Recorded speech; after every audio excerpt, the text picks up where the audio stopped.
मी की शादी को अभी कुछ ही दिन थे। सारे मेहमान धीरे-धीरे जाना शुरू हो गए। तब तक मेहमान थे, तब तक तो सब ठीक-ठाक चल रहा था। पर जब सारे मेहमान चले गए तब एक दिन रिम्मी अपने पति के साथ छत पर बैठी थी और तभी उसकी सास आ गई और कहने लगी, बहू यह तुम्हारा ससुराल है, यहाँ पति के साथ सबके सामने हमारे यहाँ कोई नहीं बैठती। रिम्मी को बड़ा अजीब लगा कि अपने पति के साथ ही तो बैठी है। उसे लगा उसने कोई जुर्म कर दिया।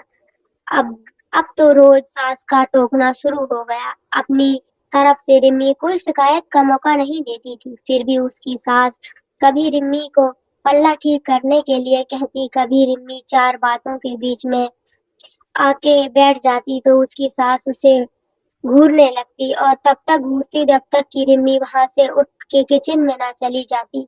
रिम्मी का कोई भी काम उसकी सास को पसंद नहीं आता।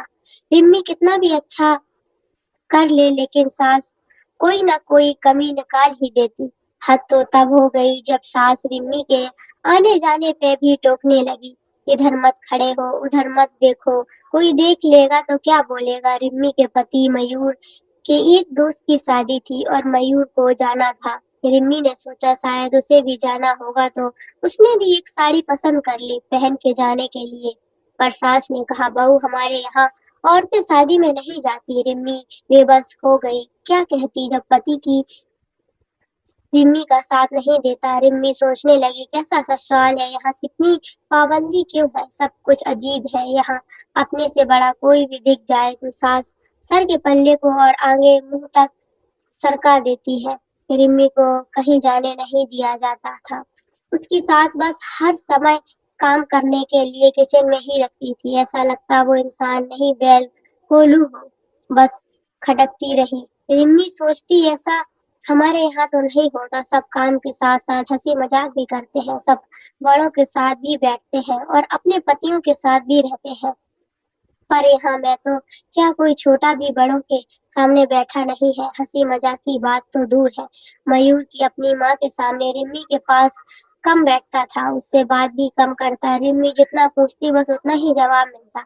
दिन बीतते गए, मयूर को दूसरे शहर में जाना पड़ता था काम के सिलसिले में। कई बार तो मयूर को आए हुए कई दिन हो जाते थे। मयूर थे नहीं और सास ने भी 5 बच्चों को पाला था।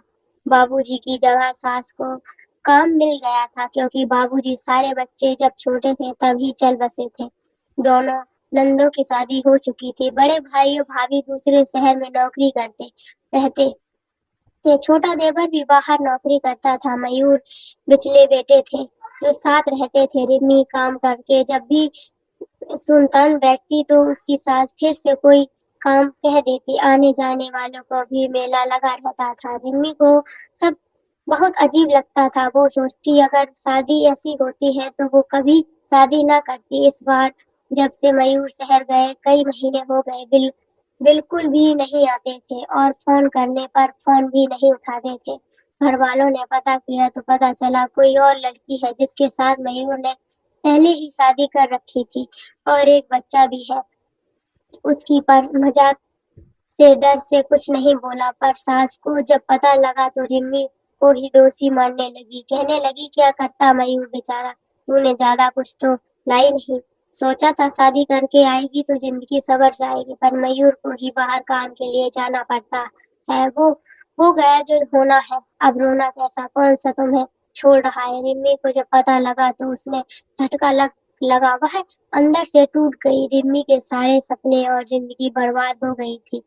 उसकी माँ सदमे में पागल हो गई और पिता भी सेहत से लाचार हो गए थे। इसीलिए रिम्मी को ससुराल में ही रहने के लिए बोला। भाई और भाभी दोबारा से रिम्मी की जिम्मेदारी लेने को तैयार नहीं थे। सबने अपना अपना पल्ला झाड़ लिया। रिम्मी सोच रही थी कि आज क्या मेरा मायके जाने पर भी रोक लग गई है, वह मेरा घर नहीं था क्या। क्योंकि रिम्मी 12वीं कक्षा तक ही पढ़ी थी इसीलिए नौकरी भी नहीं कर सकती थी।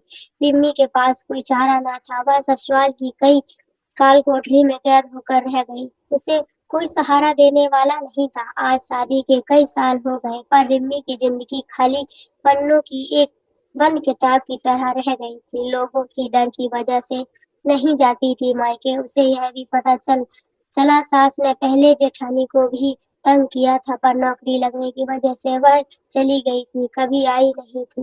रिम्मी खुद को बहुत लाचार महसूस करती। सोचती अगर उसके माँ-बाप ने उसको भी पढ़ाया होता, तो वो भी आज अपनी मर्जी की ज़िंदगी जीती। जिसके भरोसे इस घर में आई, उसने भी बीच मझधार में छोड़ दिया। रिम्मी सोचती चलो सास खरी-खोटी सुनाती है तो, लेकिन सर के नीचे छत और 3 समय खाना और ज़रूरत तो पूरी करती है। अभी कभी-कभी महीने 4 महीने में मयूर भी आ जाते हैं। रिम्मी ने अपनी ज़िंदगी से समझौता कर लिया है कि वह उसकी किस्मत है। अगर आज रिम्मी जैसी लड़की पढ़ी-लिखी होती और उसके पास कोई नौकरी करने का तजुर्बा होता, तो रिम्मी की ज़िंदगी ऐसी नहीं होती।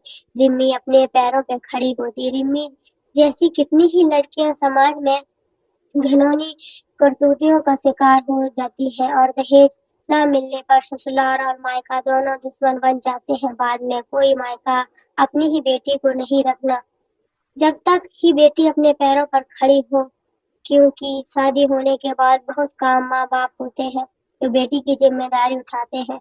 हर कोई नहीं करता है बेटा, वही है कि किस्मत की तुम्हारी मजबूर करो, और बेटी मजबूरी हो जाती है जब सहने पर भी तजुर्बा के अभाव में बेटी के लिए मुश्किल हो जाता है। कोई उसे अपनाता नहीं है, इसीलिए स्वच्छता का भी तभी महत्व है जब बेटियों को पढ़ाई-लिखाई के साथ उसके खुद के पैरों पे खड़ा होना भी सिखाइए, और ऐसे वक्त में अपनी बेटी बहन का साथ दें, उसको अकेले ना छोड़ें।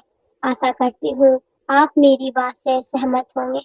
तो कैसी लगी स्टोरी दोस्तों, कमेंट सेक्शन में ज़रूर बताना। और अगर स्टोरी अच्छी लगी हो तो प्लीज़ वीडियो को लाइक कर देना और चैनल को भी सब्सक्राइब कर देना।